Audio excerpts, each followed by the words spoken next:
우리 전공 세미나 5주차 수업 시간이네요.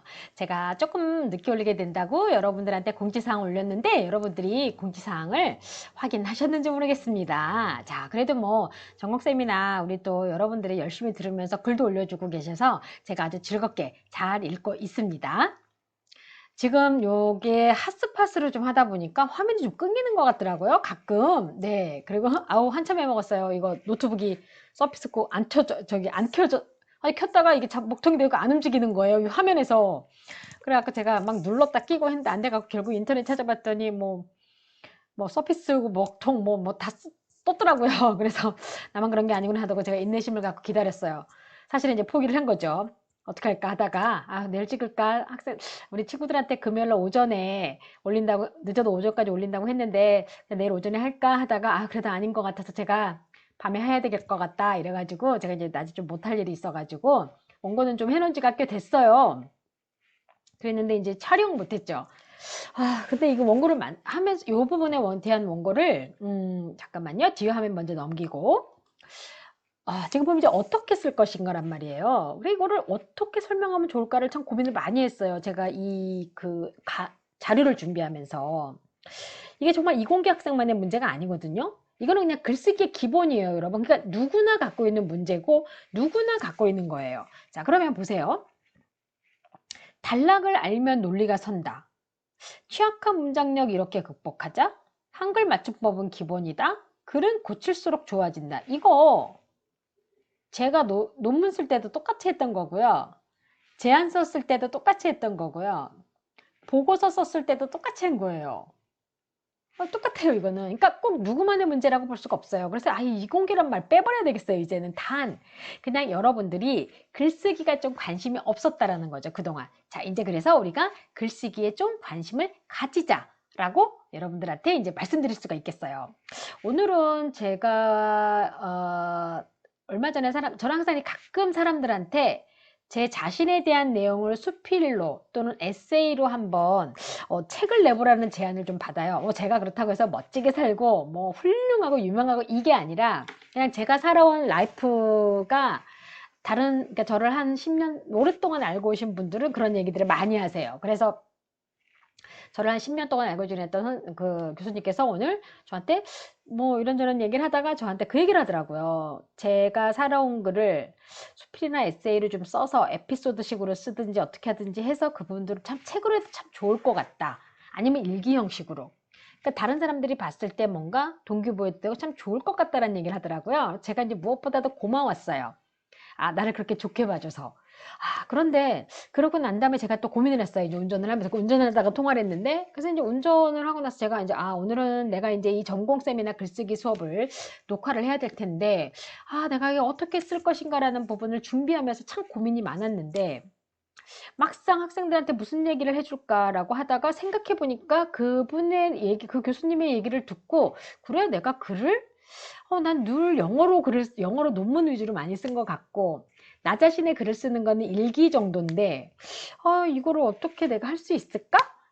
그 생각이 딱 들면서 여러분하고 똑같은 문제점을 제가 부딪히게 된 거죠. 쓸맛도 쓰고 또 하겠구나, 뭐 이런 거 있잖아요. 자, 그래서 여러분, 이거는 여러분들만의 문제가 아니라 모두의 문제라고, 글 쓰는 사람 모두의 문제. 이렇게 생각하면 조금 더 마음의 위로가 되죠? 자, 단락을 알면 논리가 선다. 자, 이제 이런 말 빼야 돼, 이제. 학생들이 글쓰기에서 가장 취약한 점 바로 뭡니까? 단락이에요. 자, 여기서 지금 보면은 이분이 단락이 문제라고 했는데 자, 이공계 학생들의 글쓰기에서 가장 취약한 부분이 바로 단락이다. 사실 한글 맞춤법이나 문장은 약간만 주의를 기울이고 훈련하면 금방 좋아진다. 요즘은 그리고 네이버 사전 있죠. 자, 그래서 벌겋게 첨삭된 초고를 되돌려받은 학생들은 다음 글쓰기에 상당한 주의를 기울인다라고 했는데 반대로 포기하는 학생들도 있어요. 제 경험상. 자, 그래서 이제 여기 보면은 그리고 더구나 요즘 한글 워드 프로세서 기능을 켜놓고 하면 빨간 줄이 뜨기도 하고 다 찾아지잖아요. 그쵸? 그러니까 훨씬 더 맞춤법을 맞게 쓰는 거는 그렇게 어렵진 않다는 거죠. 단 내 아이디어를 가지고 표현하는 것이 더 힘들다는 얘기예요. 자, 근데 이제 이분이 말씀하신 것 중에 대부분의 경우 이제 문제점은 이 단락에 대한 인식 부족에서 기인된 거래요. 단락이 문제라고 했으니까.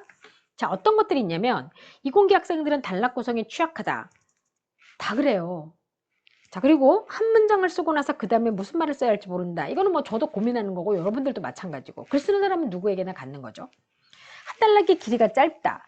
글의 흐름이 짧다. 왜냐면 우리가 글이라는 것은 길고 짧고 강약 조절이 필요한데 한 단락의 길이가 짧으면 그래서 단락은 어느 정도 충분한 양이 되어야 된다는 거죠.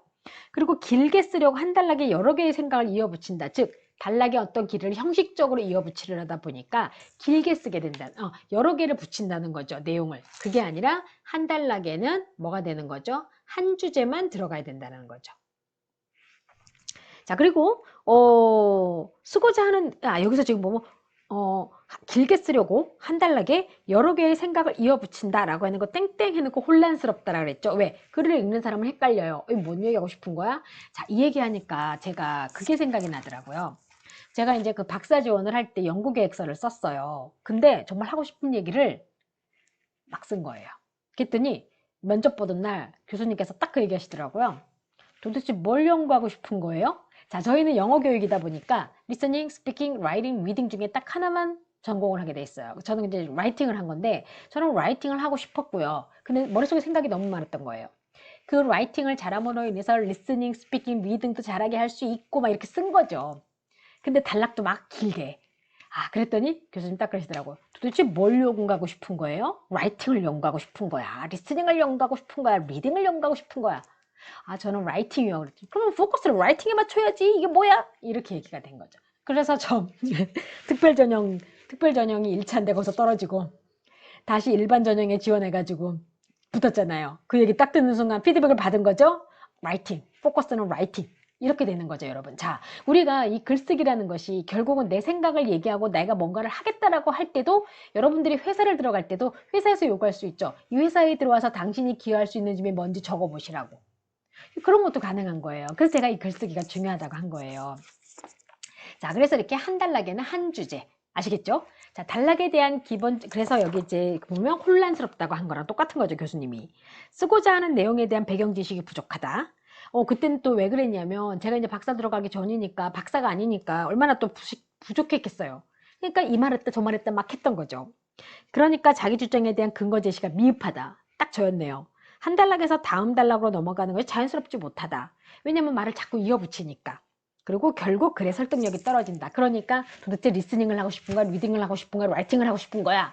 열정만 넘치네. 이렇게 얘기가 된 거죠. 자, 그래서 이렇게 단락 인식 부정에서 기인된 문제들, 단락에 대한 기본적인 이해와 단락을 구성하는 요령만 익혀도 글쓰기 능력이 아주 좋아진다라는 게 이분의 주장이에요. 자, 그럼 우리가 단락이 뭔지를 좀 알아봐야 될 것 같아요. 단락은 이제 위키백과에서 나온 거에 의하면 특정한 요지나 아이디어를 다루는 글쓰기에서 글을 내용상 끊어서 구분한 하나하나의 토막을 얘기하는 거죠. 또 문단이라고도 하는데 한 단락은 하나 이상의 문장으로 이루어져요. 자, 하나 이상의 문장이 이루어져서 한 단락, 하나 문장이 이루어져서 한 단락, 이렇게 해서 한 단락 이렇게 되죠. 대신 요것들 사이에도 잘 이어져야 되지만 얘에서 얘로도 잘 이어져야 되는 거죠. 그게 결국 뭐냐면 한 줄 한 줄 한 줄이 다 중요하다는 얘기가 되는 거예요. 자, 단락의 처음은 세 줄에 처음으로 인지할 수 있고 첫 줄을 들여 쓰는 경우도 있다. 이 얘기가 되죠. 이 책 같은 거죠, 뭐. 여기 보면은 여기 첫 줄 들여 썼거든요, 이렇게. 그리고 또 쭉 내려가서 여기서 또 첫 줄 들여 썼고요. 자, 이렇게 이걸 얘기하는 게 되겠습니다. 단락의 핵심 내용은요. 자, 여기 보니까 내용이 뭐 많아요. 그리고 뭐 구성도 되게 많은데 여러분 이거 읽어도 무슨 얘기인지 몰라요. 그래서 제가 좀 요약 정리를 했고 제 방식대로 설명드릴게요. 괜찮죠? 자, 단락의 핵심 내용. 하나의 단락에는 하나의 중심 생각만 들어있는 거예요. 그래서 이 단락에 내가 말하고자 하는 주제와 그 주제를 뒷받침하는 문장을 넣고 맺는 문장을 넣는 거예요. 즉 이제 단락은 자기 주장에 대한 풍부한 배경 지식을 요구하기도 하는데 단락 구성은 문장과 문장을 연결하는 또 기술이기도 해요. 자, 근데 제가 요걸 하나 말씀드릴게요. 한 가지 예로. 자, 저는 팀으로 과제를 요즘 이제 팀이라는 외래어는 사실 그냥 쓰기도 하니까 저는 팀으로 이루어서 하는 팀 과제보다는 단독으로 하는 과제에 있어서 더 선호하고 빛을 발하는 편입니다. 이유는 나는 뭐뭐뭐 해서 뭐뭐 하고 뭐뭐 해서 뭐 이게 바로 뒷받침 문장이 되는 거죠. 그래서 나는 혼자서 하는 과제를 더 좋아합니다. 이렇게 문장이 나가는 걸 얘기하는 겁니다. 자, 그 다음에 이제 저 같은 경우 제가 이제 라이팅을 하는 게 있어요. 자, 저는 라이팅을 오랫동안 가르쳐 왔고 라이팅을 잘 가르치는 꼭 그 부분에 관련된 연구를 하고 싶습니다. 이렇게 얘기하면 문장이 어때요? 이상하죠? 자, 저는 라이팅 분야를 연구하고자 합니다. 첫 번째, 라이팅을 가르친 경험이 많습니다. 두 번째, 라이팅이 학생들의 영어 실력을 키우는데 중요한 요소라고 생각했고 그 요소를 개발시켜 줄 수 있는 부분을 찾는 것이 중요하다고 생각합니다. 그래서 저는 라이팅을 연구하고자 합니다. 이렇게 썼어야 되는 거예요. 무슨 얘기인지 아시겠죠? 자, 그러면 이게 바로 이제 글을 쓸 때 이렇게 한다는 거죠. 자, 여러분이 만약에 컴퓨터가 아니라 뭐 게임 앱이나 이런 걸 개발하고 싶어요. 자, 저는 A라는 게임 앱을 개발하고자 합니다. 이유는 뭐뭐와 뭐뭐. 자, 그러면 그래서 이것이 우리의 삶의 환경을 나아줄 수 있게 하기 때문에 저는 이 앱을 개발하고자 합니다. 그러니까 이런 식으로 맺는다는 거죠. 자, 그 다음에 이제 단락을 바로 알면 말하고자 하는 바가 명료해지고 논리적이 되고 설득력도 높아지고 긴 글을 쉽게 쓸 수 있다. 이거는 당연한 거죠. 당연한 거예요. 여러분, 이거는 외우지 않아도 돼요. 당연한 거예요. 그냥 이해하시면 되겠습니다. 단 중요한 건 이게 중요한 겁니다. 글 쓰는 방법인 거예요. 이게 주제 쓰시고 그 주제를 뒷받침하는 거 쓰시고 마무리하는 거 쓰시고 항상 우리가 뭘 하든지 마무리라는 게 있어야 되잖아요. 그쵸? 네. 자, 그러면 이제 단락을 알면 논리가 선다라고 했는데 화제문, 뒷받침 문장, 맺은 문장 염두에 두라고 하셨죠? 제가 어떻게 하는 거라고 예시를 말씀드렸어요. 사실 여기 지금 이공계 학생뿐만이 아니라 이건 누구나 다 하는 오류예요. 자, 먼저 형식적인 길이로 단락을 구분을 해요. 우리가 내용상 구분을 하는 게 아니라 그러면 내용상 구분을 하다 보면 어떤 단락은 길어지기도 하고 어떤 단락은 짧아지기도 하거든요. 근데 우리는 그걸 형식적으로 요만큼이니까 밑에도 요만큼, 분배. 이게 아니라는 거죠. 자, 그 다음에 여러 개의 생각을 한 단락으로 이어 붙인다. A라는 생각, B라는 생각, C라는 생각을 한 단락 안에 뭐죠? 하나, 둘, 세 개의 단락으로 나누라는 거죠. 뒷받침 문장이 부족하거나 아예 없다. 자, 나는 나는 어린아이들이 게임하는 것을 통제하는 앱을 개발하고자 한다. 그런데 그거에 대한 뒷받침 문장이 없어요. 그것이 도움이 될 거라고 생각하기 때문이다. 그래서 나는 개발하고자 한다. 자, 왜 그런지 이유가 빠졌죠? 제가 말한 거에 그런 것이 없다라는 거죠. 자, 그 다음에 화자문과 뒷받침 문장을 구분하지 않는다. 구분해야 되는 거예요. 자, 그리고 문장과 문장의 연결이 자연스럽지 못하다. 이거는 용어의 선택이 중요하다고 할 수가 있겠죠. 단락과 단락의 연결이 자연스럽지 못하다. 이것도 마찬가지로 용어로 자연스럽게 연결할 수 있는 거죠. 그러니까 결국은 글이라는 것은 흐름이 중요하다 보니까 처음부터 끝까지 이렇게 쭉 자연스럽게 흐르고 일치시켜줘야 된다는 겁니다. 그걸 여러분들이 염두에 두고 글을 쓰시면 되는 거예요. 자, 이제 취약한 문장력 이렇게 극복하자라고 했는데 일단 문장력은 중요하다고 했어요. 자, 예를 들면 이렇게 해볼게요. 제가 예를 들어 볼게요. 저는 다른 사람들하고 다른 친구들하고 같이 과제를 하는 것보다 혼자서 하는 것을 더 좋아합니다. 자, 이 문장하고 저는 짝을 이루어 과제를 하는 것보다 단독으로 과제를 수행하는 것을 더 선호합니다. 뭔가 더 있어 보이죠? 자, 저는 소규모로 짝을 지어 과제를 하는 것보다 혼자서 과제를 하는 것이 훨씬 더 저의 능력을 발휘할 수 있기 때문에 선호합니다. 자, 이렇게 얘기했어요. 자, 첫 번째 뭐뭐, 두 번째 뭐뭐. 그러니까 이런 식으로 가는 거죠. 결국 내가 문장력이라는 건 어휘의 선택과 이제 그런 게 중요한 건데 여기서 이제 문장력이 판가름 낸다라는 거죠. 그래서 여러분들이 적절한 어휘와 그 다음에 맞는 표현을 표현해 주는 거, 그건 뭐 기본인 거죠. 그 다음에 이제 학생들이 자주 범하는 오류가 있대요. 문장을 길게 쓴다. 그러니까 너무 길게 쓰면 안 되는 거죠, 문장. 근데 이런 거 있어요. 나는 어제 내 친구와 예를 들면 이런 거죠. 나는 어제 내 친구와 만나서 과제를 하기 위해서 커피숍에서 커피를 먼저 사서 그리고 자리를 찾고 그 다음에 서로의 나온 과제를 다시 확인하고 그리고 뭐뭐 했다. 이런 식으로 가는 거죠. 그게 아닌 거죠. 나는 과제를 하기 위해서 친구를 만났다. 우리는 커피를 사서 자리를 잡았다. 그리고 서로의 과제를 확인하면서 분류를 하기 시작했다. 그러니까 이런 식으로 문장을 잘라줘야 된다는 거죠.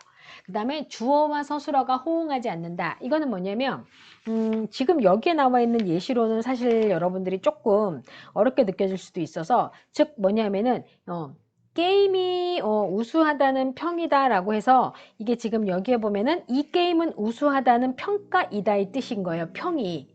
게임이 평가라는 건 아니잖아요. 그쵸? 자, 이런 것들이 잘못됐다는 얘기인 거죠. 자, 그리고 동일한 어휘 선택이 부적절하다. 이거는 뭐 기본인 거죠. 그죠? 근데 이제 내가 예를 들어서 교수님께 내야 되는 과제에 저는 그런 것을 더 좋아합니다라는 거나 선호합니다라는 거는 상관은 없는데, 아예 그런 게 더 뭐 어떻게 하면 좋을까요? 끼리끼리 하는 수업? 뭐 이런 식으로 말을 바꾼다던가 이런 건 안 된다는 거죠. 자, 그 다음에 이제 동일한 어휘나 어구를 반복해서 쓴다. 특히 영어 같은 경우는요, 동일한 어휘나 어구를 반복해서 쓰면 안 돼요. 근데 이제 우리가 일반적으로 쓰는 글들도 마찬가지예요. 근데 여러분, 이거는 어휘력이에요. 이거는 사실 어떻게 할 수가 없어요. 여러분들이 사전도 많이 활용하시고 어떤 용어가 있는지 그런 것들을 잘 찾아서 또 그 분야에 그 용어가 맞는지 그거를 확인하시는 게 중요합니다. 그리고 전문 용어와 외국어를 지나치게 많이 사용하는 것도 배제해야 되겠죠. 왜? 우리는 한글 글을 쓰는 거니까. 그리고 외래어 같은 경우는 써야 되는 건 있어요. 굳이. 하지만 그래도 글을 쓸 때는 조심하셔야 된다는 거죠. 그 다음에 이제 문장 성분을 대등하게 연결할 줄 모른다. 이런 건 거예요. 자, 나는 자료를 수집했고, 그리고 그 자료를 분류했고, 그리고 그 자료를 분석하고, 나의 연구 질문과 관련된 것들을 관련된 것들로 분류하여 이렇게 말을 해야 되는데, 관련되어 있는지를 확인하고 이렇게 해야 되는데, 나는 자료를 수집하고 자료를 분류하고 그리고 분석하고 그리고 나의 연구 관련 질문과 매치되는지를 하면서 어떻게 했습니까? 지금 제가 외래어를 가지고 한글로 표현을 했죠. 이것은 바로 대등한 게 아니죠. 앞에서부터 분석하고 분류하고 수집하고 분류하고 분석하고 했기 때문에 끝까지 관련 짓고 이렇게 말을 해야 된다는 거예요. 자, 그 다음에 이제 수식어를 연달아로 놓는다. 가끔 여러분 제 강의에서 저도 모르게 그러게서 이렇게 뭐 조금 약간 그 수식어를 많이 할 수도 있어요. 저는 그래도 다른 사람들에 비해서 깔끔하게 하는 편이라고는 하는데 저도 모르게 할 때 있어요. 자, 이게 뭐냐면 글을 쓸 때도 그렇게 하는 거죠. 그리고 그래서 그러나 뭐 이런 걸 많이 쓰는 거예요. 또한 뭐 그래서 그러니까 뭐 이런 거 있죠. 자, 그 다음에 이제 수식어의 위치를 잘 모른다. 우리가 사실 꾸며주는 말을 여러 개 쓰다가 보면 그게 어디에서 어디를 꾸며줘야 되는지 헷갈릴 때가 있거든요. 같은 한국 사람이면 우리가 네이티브여도 한국말의 네이티브에도 헷갈리거든요. 자, 이제 그런 것들, 이제 그런 거는 사전의 힘이 좀 필요하겠죠. 자, 여기서 이거는 여러분 이공기 학생들만의 문제가 아니라 누구나 갖는 문제라는 거 좌절하지 마세요. 아시겠죠? 자, 그 다음에 이제 조사를 잘못 사용한다. 이거는 뭐 마찬가지로 누구나 그렇고, 문장보를 적절히 이용할 줄 모른다. 이거는 여러분들이 이제 배우면 되는 거예요. 그리고 복합적인 문장 오류. 문장을 복잡하게 쓰다가 보면은 거기에서 문장에 오류가 생기거든요. 자, 그건 뭡니까? 수정하시면 되는 거죠. 또 피드백도 맞고요. 자, 그리고 이제 극복하는데 문장 작성의 기본 원칙이 있어요. 근데 여러분 이거 어려워하지 마세요. 저는 사실 이게 보니까 여기에 뭐라 그래야 되냐면 뭐가 예시가 많이 나왔더라고요. 근데 사실은 이 예시라 하더라도 여러분들 어려워할 필요가 없어요. 자, 적절한 어휘를 사용해야 된다. 당연한 거죠. 이거는 상황에 맞게. 자, 이거 어떻게 한다고요? 사전의 힘을 빌리실 수밖에 없어요. 그 다음에 주어와 서술어가 호응해야 된다. 아까 주어와 서술어가 맞지 않는다 그랬죠. 자, 이거 잘 맞춰주시면 되는 거고요. 주어와 서술어 목적어를 부당하게 생략해서는 안 된다. 다 들어가야 돼요. 우리는 그러면 글이 어떻게 되냐면 이해가 안 되게 돼요. 즉 주어와 서술어 목적어니까 정확하게 말 표현을 해줘야 된다는 얘기가 되는 겁니다. 자, 그러면 여기에 보면 뭐 주어와 생략하면 안 된다는 건 뭐냐면 예를 들면 이런 거 있죠. 우리가 한글과 세계의 여러 문자를 비교해 볼 때 매우 조직적이며 과학적이고 독창적인 문자라고 하는 사실은 널리 알려져 있다. 이게 지금 뭐가 이상하죠, 그쵸? 자, 우리가 한글과 세계의 여러 문자를 비교해 볼 때 한글이라는 말이 빠졌잖아요. 아까는 그냥 매우 조직적이라는 말이 빠져버리니까 이상한 거죠. 이 글을 읽을 때. 자, 요런 거 조심하시란 얘기예요. 자, 그리고 이제 조사를 올바르게 사용해야 되는 거. 우리 말하는 거 있잖아요. 은는, 이가, 의. 저 가끔 의도 헷갈려요.